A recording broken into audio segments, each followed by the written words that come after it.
94%. According to a comprehensive survey published by Lifeway Research, 94% of Protestant pastors in the United States believe their church will survive the next 10 years. It is a striking display of institutional optimism, but the ledger tells a fundamentally different story. According to the National Council of Churches, an estimated 100,000 church buildings face closure in the coming decades. That is roughly 1/4 of all operational churches in the country. This is not a spiritual metaphor. This is the physical dismantling of the American church empire. Consider the sheer scale of the assets in question. By itself, the United Methodist Church commands a real estate portfolio valued at an estimated $500 billion. That is 25 times the value of the Mall of America. Yet a vast array of these structures are rapidly becoming ghost buildings, sheltering fractured, aging demographics, unable to sustain the massive footprints of the 20th century. In 2019, Lifeway Research tracked 4,500 Protestant church closures against only 3,000 openings. By 2024, the bleeding continued, with an estimated 4,000 closures recorded nationwide. Even the Southern Baptist Convention, the nation's largest Protestant denomination, recently lost between 1.4 and 1.8% of its active congregations in 1 year alone. While centralized authorities hoard immense wealth, the Church of Jesus Christ of Latter-day Saints, for instance, reportedly controls an investment and real estate empire valued at an estimated $265 billion. The local, community-level institutions are bleeding out. The wealth is not trickling down to save the failing neighborhood sanctuaries. The numbers do not lie. The ground is shifting beneath their feet. It is an engineered collapse, driven by the ruthless mathematics of aging infrastructure. Massive sanctuaries were built for a booming post-war demographic that simply no longer exists. Today, operating a modest 10,000 square foot religious facility costs $70,000 to $100,000 annually in basic utilities and maintenance. But the true silent killer accelerating this liquidation is risk assessment. The commercial insurance market has declared war on aging sanctuaries. According to industry analyses from Doxa Insurance and the Rockwood Company, catastrophic weather events and skyrocketing construction costs have triggered a severe underwriting crisis. Reinsurers are desperately shedding high-risk exposures. Look at the verifiable data. The Ashford Community Church in Houston, Texas, operated for 40 years without filing a single insurance claim. Yet, their provider, Church Mutual, dropped their coverage entirely. Finding a new policy forced the congregation's annual premium from $23,000 to a staggering $80,000. This is not an isolated incident. A recently published report out of Berlin, Connecticut, documented the Bethany Covenant Church filing a minor claim for flooding caused by a faulty sprinkler.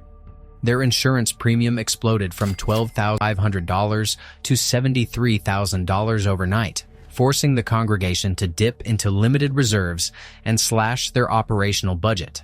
Congregations that cannot afford these skyrocketing premiums cannot maintain their properties. When maintenance is deferred, roofs fail, and structural decay accelerates. The buildings transition from sacred spaces into massive financial liabilities. What happens to massive amounts of tax-exempt property when the capital runs dry? The asset is liquidated, the sacred is stripped, zoning laws are rewritten, and commercial developers absorb the architecture. In Western New York, the Catholic Diocese of Buffalo, suffocating under financial pressures, and Chapter 11 bankruptcy filings stemming from historic abuse settlements, initiated a massive liquidation. The diocese announced plans to close 70 to 89 churches across 8 counties. These are vast, empty structures that local urban planners now classify as spiritual brownfields, waiting to be absorbed by a sluggish real estate market. The absorption is already underway in major urban centers. In Greenpoint, Brooklyn, the Metropolitan New York Synod dissolved the historic Park Church Co-op.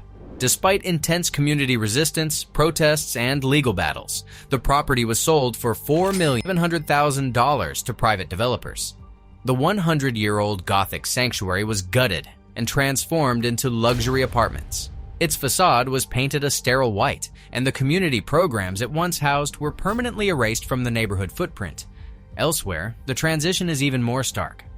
In Lewis, Delaware, the historic Belltown Methodist Church, a structure dating back to a mid-1800s community established by a free black landowner, was sold after sitting on the market for years. It was repurposed by the Revelation Brewing Company into a commercial restaurant and brew pub. In Pittsburgh, the former St. John the Baptist Catholic Church was decommissioned, sold, and rebranded as the Church Brew Works. The pews were rearranged around dining tables, and the altar was physically replaced by towering copper brewing vats. In response to this crisis, a grim symbiosis is forming between desperate religious institutions and municipal governments facing severe housing shortages. In California, recent legislation known as the Yes in God's Backyard Bill empowers institutions to erect affordable housing on their lands, tapping into an estimated 171,000 acres of religiously held property. In New York City, municipal housing plans are targeting religious properties to help construct 500,000 new homes over the next 10 years. The physical footprint of the church is being carved up and reallocated to serve the demands of the secular economy. To understand the scale of this physical dismantling, we must look at the data driving the demographic attrition. This physical liquidation is the direct, unavoidable result of a rapid, uncontrollable human behavioral pivot. According to the Pew Research Center, 29% of American adults now identify as having no religion. A 2021 Gallup poll revealed a systemic fracture. For the very first time in recorded history, formal church membership in the United States dropped below 50%. Only one generation ago, that number held firm at 70%. As the older demographic ages out and dies off, the masses shifting in unison are moving away from institutional religion. There are simply no younger crowds walking through the doors to replace them. The financial burden of these colossal structures collapses onto a shrinking, aging core that is mathematically incapable of sustaining the overhead. It is a slow, demographic autopsy playing out in real time. The result is a liminal landscape, expansive vacant architecture sitting on premium real estate, waiting for the inevitable foreclosure, sale, and redevelopment. We are witnessing an unprecedented transfer of assets from local communities to commercial entities. When the stained glass is sold to private secondary markets, when the sanctuaries are partitioned into high-end lofts, and when the zoning boards approve the final demolition orders, what remains of the institutional foundation? The data offers no comfort, only the stark, unavoidable reality of a collapsing system. The American church is physically shrinking, block by block, city by city. And as the market silently consumes these abandoned sanctuaries, we are left staring into the void of the data, forced to ask, when the monuments of the 20th century are finally hollowed out, what exactly will occupy the space they leave behind?